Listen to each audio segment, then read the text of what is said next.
10+2 करते करते मैं अपने शहर का एक जाना माना अपराधी हो गया, क्रिमिनल। अब जीवन में मेरी चुनौती आ गई, अकेले रहना है, खाना बनाना है, पढ़ना है। जैसे ही किताब खोलूं, 4 लाइन पढ़ूं, मुझे नींद आ जाए। सतपथ पर हमें लगाकर ही जाते हैं, हमें जगा कर ही। हमें अपने बच्चों के जिंदगी से संघर्ष नहीं छीनना चाहिए। सिविल सर्विस एग्जामिनेशन भारत का एक ऐसा एग्जामिनेशन है, मिनिमम 7 घंटा पढ़ना है।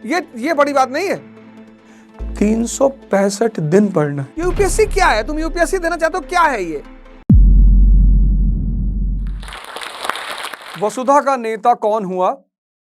भूखंड विजेता कौन हुआ? अतुलित यश क्रेता कौन हुआ? नवधर्म प्रणेता कौन हुआ? मैं रश्मिरथ की इन लाइनों से अपनी कहानी शुरू करूंगा, क्योंकि इन लाइनों ने सिर्फ दर्शन की भूमिका नहीं अदा की। They were not simply the lines of philosophy. These lines had the potential to change the life of any individual on this earth. हर आदमी एक एम्बिशन लेकर पैदा होता है, या पैदा नहीं भी हुआ तो समय के साथ उस एम्बिशन को वो पैदा करता है, या ना भी कर पाए तो समाज उसे एम्बिशन देता है। कम से कम पेरेंट्स कहते हैं मेरा राजा बेटा। मतलब बच्चा अगर रिक्शे वाले के घर में भी पैदा हुआ तो मां तो उसको राजा ही बोलेगी। यानी हर फैमिली में या तो एम्बिशन आपको नेचुरल मिला है, या आपको समाज ने दिया है, या आप अपने घर से ही इंस्पायर्ड हैं। तो ये जो लाइनें हैं 4, वो ये पूछ रही हैं कि तुम्हें पता है कि वसुधा का, इस धरती का नेता कौन हुआ? तुम्हें पता है कि भूखंड विजेता मतलब किसने जमीनों को जीता? अलेक्जेंडर, अशोक। अतुलित यश क्रेता, इतना यश, इतना सम्मान, जैसे श्री कृष्ण। नवधर्म प्रणेता, किसने नए धर्मों को चलाया? कौन थे वो लोग जिन्होंने ये सारे काम किए? तो अगली लाइन में वो बोलता है, जिसने न कभी आराम किया, विघ्नों में रहकर काम किया। जिसने न कभी आराम किया, विघ्न। हम सब भागते हैं, कोई हमारा हाथ देखता है और उसने कह दिया तुम्हारी लाइफ में बहुत संघर्ष है, आप टेंशन में आ गए कि अच्छा बाबा जी, तो संघर्ष तो मोदी जी की भी जिंदगी में है ना। 2 बार प्राइम मिनिस्टर बन चुके हैं, तीसरी बार बनने जा रहे हैं। संघर्ष नहीं है? हमने संघर्ष शब्द को बहुत नेगेटिवली ले लिया। दंगल मूवी का एक बड़ा प्यारा गाना, मां के पेट से मरघट तक है तेरी कहानी, दंगल दंगल। थीम सॉन्ग है वो, थीम। मुझे वो थीम सॉन्ग इतना अच्छा लगा कि मां के पेट से मरघट तक। तो संघर्ष जो है वो जीवन का एक अहम हिस्सा है। आपको नहीं करना, आप हिमालय चले आओ, बचोगे नहीं। जिसने ना कभी आराम किया, विघ्नों में, विघ्न मतलब चैलेंज, चुनौती, संघर्ष। अब ये चैलेंज करता क्या है? इसीलिए जो बड़े घरों के बच्चे होते हैं, बड़ों घर के मतलब एरिस्टोक्रेसी के बच्चे हैं, वो उनके माँ बाप क्या करते हैं, जीवन के एक बहुत बड़े हिस्से में उनको चैलेंज नहीं लेने देते। अरे अरे मेरा बेटा, एसी नहीं है, जनरेटर लगा दो। नहीं, अकेले बाजार नहीं जाएगा, अंधेरे में नहीं जाएगा। जिसने ना कभी आराम किया, विघ्नों में रह। वो बड़े लोग क्या करते हैं, अपने बच्चों से ये छोटे छोटे चैलेंज छीन लेते हैं प्यार में। कभी सुना है कि प्यार नुकसान करता? बहुत करता है। ऐसी नहीं कि दुश्मनी ही नुकसान करती, प्यार भी बहुत नुकसान करता है। चैलेंजेस। मैं छोटा था क्लास में, तो लोग मुझे टीप मारते थे, दिन में 4 बार मार दिया। होमवर्क वाली जो मेरी कॉपी होती थी उसमें गोद देते थे आगे, मतलब ऐसे बना दिया कि ये टीचर से मार खाएगा। मेरे होमवर्क वाले पेज को टेयर कर देते थे। मैं एक सामान्य से घर का लड़का, गांव से आया हुआ, गोंडा शहर में पैदा हुआ। फातिमा इंटर कॉलेज में मेरी पढ़ाई शुरू हुई, दुनिया का सबसे प्यारा स्कूल, कम से कम मेरे लिए। श्रेष्ठतम टीचरों से मुलाकात हुई, अच्छे अच्छे टीचरों से, चंद्रभूषण सिंह, सीबी सिंह। पता नहीं क्या देखते थे, अभी जल्दी मेरी मुलाकात उनसे शादी में हुई। वो मेरे अंदर पता नहीं क्या देखते थे, बोलते थे तुम, गाली देते थे, मतलब ऐसे वर्ड का इस्तेमाल, तुम साले राजा बनोगे किसी दिन, अदा है तुम्हारे अंदर। मैम हैना थी, मैम अलेक्जेंडर थी, पढ़ाते थे। और फिर वो अवध ओझा एक यू टर्न मारता है क्लास 11th में आकर, एक दूसरी दुनिया में एंटर करता है, मार खा के, परेशान होके, और माँ बाप अलग परेशान, 20 साल से गांव से बाहर भगा दिया। तो रिबेल करता है वो, रिबेल, विद्रोह। अभी एक शो पे था मैं, उस शो पे मैंने बताया कि इतनी मेरी स्थिति खराब हो गई थी कि मुझे रिपेल करना पड़ा, झगड़ा करना पड़ा। हमें अपने बच्चों के जिंदगी से संघर्ष नहीं छीनना चाहिए, क्योंकि ये संघर्ष करते क्या है। अगली लाइन फिर कहती है कि जीवन में विघ्न जब आते हैं, सोते से हमें जगाते हैं। This is the duty of struggle. जीवन में विघ्न जब आते हैं, सोते से हमें जगाते हैं। क्या करते हैं? मन को मरोड़ते हैं पल पल, डिप्रेशन, फ्रस्ट्रेशन, टेंशन। आप खुद से लड़ रहे हो, आप आईएएस की तैयारी कर रहे हो, उसमें डेली मिनिमम 7 घंटा पढ़ना है, मिनिमम। और दूसरी सबसे खतरनाक बात, मिनिमम 7 घंटा पढ़ना है, ये बड़ी बात नहीं है, 365 दिन पढ़ना है। तुम 15 दिन डिसिप्लिन रह सकते हो दबाव में, 20 दिन रह सकते हो, 1 साल। 95% लोग जो आईएएस की तैयारी में मार खाते हैं, वो इसीलिए खाते हैं। अब मेरा रास्ता बदल गया, मतलब 10+2 करते करते मैं अपने शहर का एक जाना माना अपराधी हो गया, क्रिमिनल। अब क्या हुआ कि मेरे घर वाले बहुत, खासकर मेरी माता जी बड़ी परेशान हो गई कि एक ही लड़का और वो वांटेड, बहुत परेशान रहती थी वो। और दुनिया के सारे अच्छे शौक हो गए मुझे, सिगरेट पीना, शराब पीना, ये जितना जो कहते हैं ना राजा के शौक, 9 रत्नों में से एक। चढ़ाने वाले भी ऐसे ही बताते हैं, कह रहे नशा तो 9 रत्नों में से एक है, तो अपने बच्चे को पिलाओ। तुमको जो भी ये सब चीजें सिखाएगा ना, याद रखना वो उसे प्रमोट करके सिखाएगा। कह रहे शराब तो राजा महाराजा पीते हैं, तो अपने बच्चे को पिलाओ,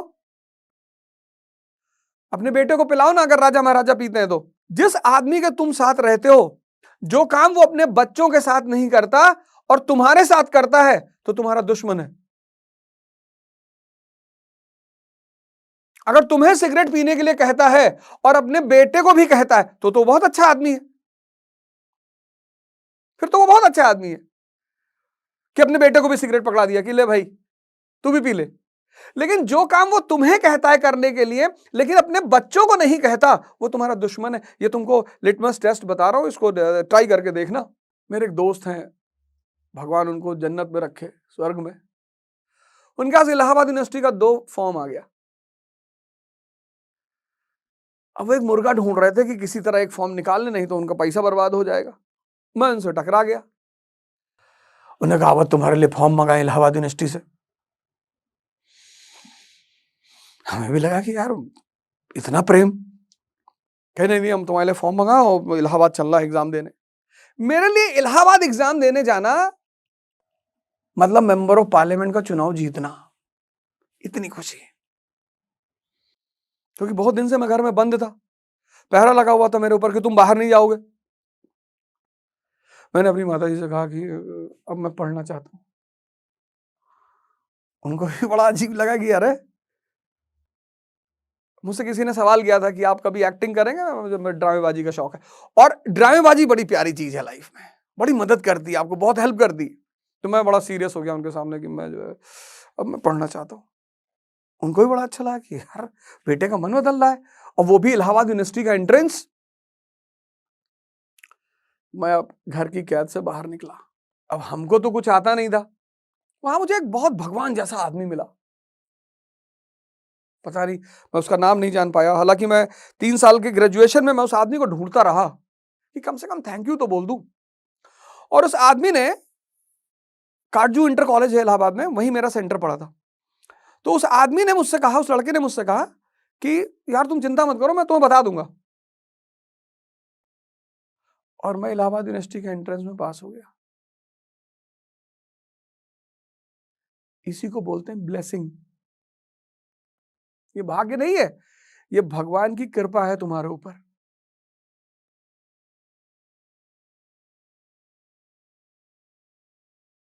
तो कहानी कहां से शुरू हुई थी कि जीवन में विघ्न जब आते हैं, सोते से हमें जगाते हैं, मन को मरोड़ते हैं पल पल, तन को झंझोरते हैं पल पल। मैं पढ़ने वाला स्टूडेंट हो गया इलाहाबाद यूनिवर्सिटी में, चैलेंज आ गया मेरे जीवन में, तो चैलेंज लेने का शौक है हमको।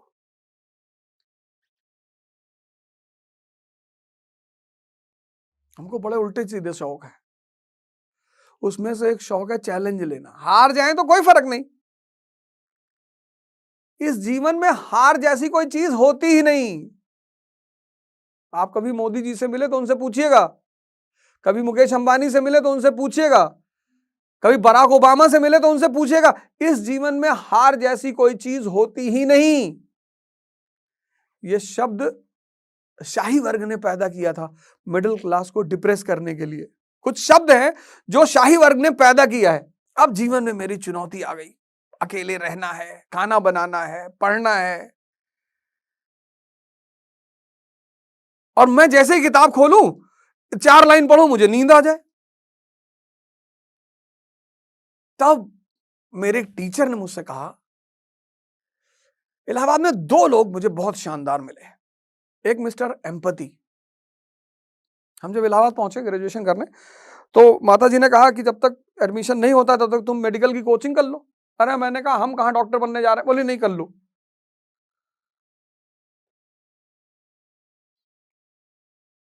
कुछ चीजें हैं जो आपको जीवन में कभी नहीं बनना है, आपको पता है कि बनना ही नहीं, डॉक्टर मुझे बनना ही नहीं, पर उन्होंने जबरदस्ती मेरी सचदेवा कोचिंग में एडमिशन करा दिया। वहां मुझे बहुत शानदार आदमी मिले, एम्पैथी साहब। अगर आप इलाहाबाद से हैं, इवनिंग क्रिश्चियन कॉलेज में पढ़ाते थे वो, और हमारी कोचिंग में वो पढ़ाते थे बॉटनी। भगवान जैसा टीचर, भगवान जैसा टीचर, भगवान, हंसता हुआ, नाचता हुआ, गाता हुआ टीचर। तब हमें पहली बार पता चला कि यार पढ़ना का भी एक स्टाइल है। और एच एस उपाध्याय सर का तो नाम बार बार मैं लेता हूं। किसी भी काम को जब करना हो ना, उस पर होमवर्क करो, पहले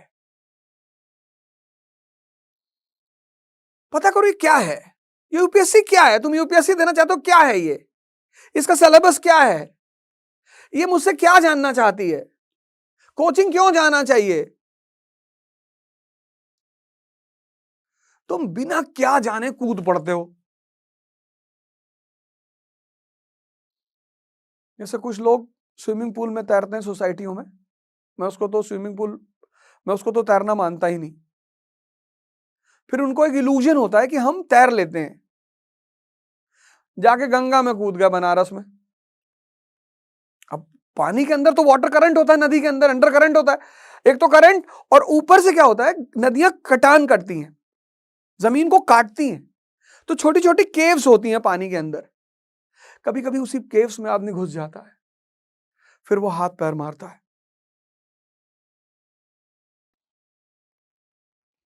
और ज्यादातर लोग हाथ पैर मार के मर जाते हैं। किसी चीज को करना चाहते हो, उस पर होमवर्क करो, R&D करो, टाइम दो उसको। सिविल सर्विस एग्जामिनेशन भारत का एक ऐसा एग्जामिनेशन है जिसको एक ऐसा वर्ग चाहिए, एक ऐसा क्लास चाहिए जिसको प्रैक्टिकल यूटिलिटी ऑफ सब्जेक्ट्स पता हो, थ्योरेटिकल नहीं, प्रैक्टिकल। 1950 की इंडियन इकोनॉमी, 1991 की इंडियन इकोनॉमी, और 2040 की, हम कहां थे, हम कहां पहुंचे, कहां जाना चाहते हैं, ये उसकी डिमांड है। लेकिन ये चीज समझने के लिए जो थियोरेटिकल पार्ट ऑफ इकोनॉमी है वो तो समझना पड़ेगा। Studying is different, preparation is different. Studying का मतलब आपने नेशनल इनकम चैप्टर को तैयार किया, दैट इज स्टडिंग। आपको पता चला जीडीपी क्या है, आपको पता चला जीएनपी क्या है, आपको पता चला एनडीपी क्या है, ये सब आपको पता चला, ये स्टडिंग है, फर्स्ट पार्ट। सेकेंड पार्ट ये है कि आपको ये पता चला कि 1950 में इंडिया की जीडीपी क्या थी। कहां कहां से आती थी? तुम्हारा बेसिक्स नहीं है ना, बना लो। पहला पॉइंट अपनी डायरी में लिखो कि whosoever wants to prepare for IAS should have basics। क्योंकि ज्यादातर लोग क्या करते हैं, 10th के बाद ह्यूमैनिटीज छोड़ देते हैं, तो आपको पता नहीं what is economy, what is geography, what is polity. This is the first step which you have to follow. Basics, economy का क्या रोल है लाइफ में, ज्योग्राफी का क्या रोल है लाइफ में, हिस्ट्री का क्या रोल है लाइफ में। India is a country of unity in diversity. If Ashok can handle it, if Akbar can handle it, why not the present government of India? उस डाइवर्सिफाइड भारत को अगर अशोक हैंडल कर सकता है, अकबर कर सकता है, तो आज की भारत सरकार भी कर सकती है। इसलिए पढ़ना है।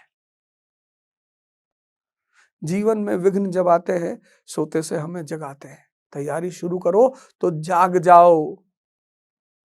अगर जागोगे नहीं, कोचिंग पहुंच जाओगे, कुछ समझ में आएगा नहीं, और दिमाग खाली रह नहीं सकता। तो लड़के हो तो लड़की पकड़ लोगे, और लड़की हो तो लड़का पकड़ लोगे, पकड़ोगे जरूर। तुमको किसी की आंखों में जन्नत दिखाई पड़ने लगेगी कि ये आंखें नहीं है। जब भी हमारा मन हमारे गोल, मन शांत नहीं रह सकता ना। कुछ चीजों जैसे हर बॉडी पार्ट्स के अपने फंक्शंस हैं, किडनी का फंक्शन है, लीवर का फंक्शन है, हार्ट का फंक्शन है, ऐसे मन का भी फंक्शन है। वो शांत नहीं हो सकता। या तो कोमा में शांत होगा, या तो मरने पे शांत होगा, परमानेंट शांत हो जाएगा। वैसे वो शांति नहीं हो सकता। तुम करके देखो, आंख बंद करके देखो, शांत करके देखो, तुम पागल हो जाओगे। तुम मन को रोक नहीं सकते।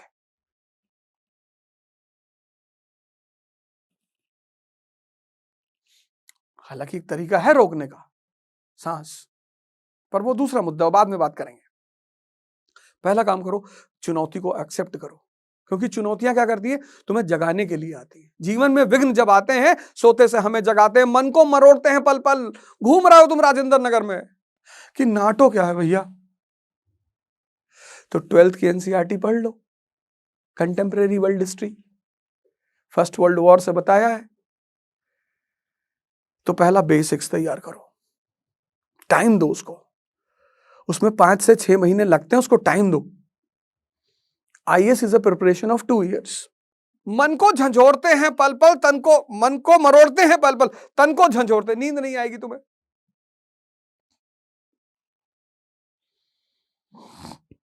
अच्छी बात है।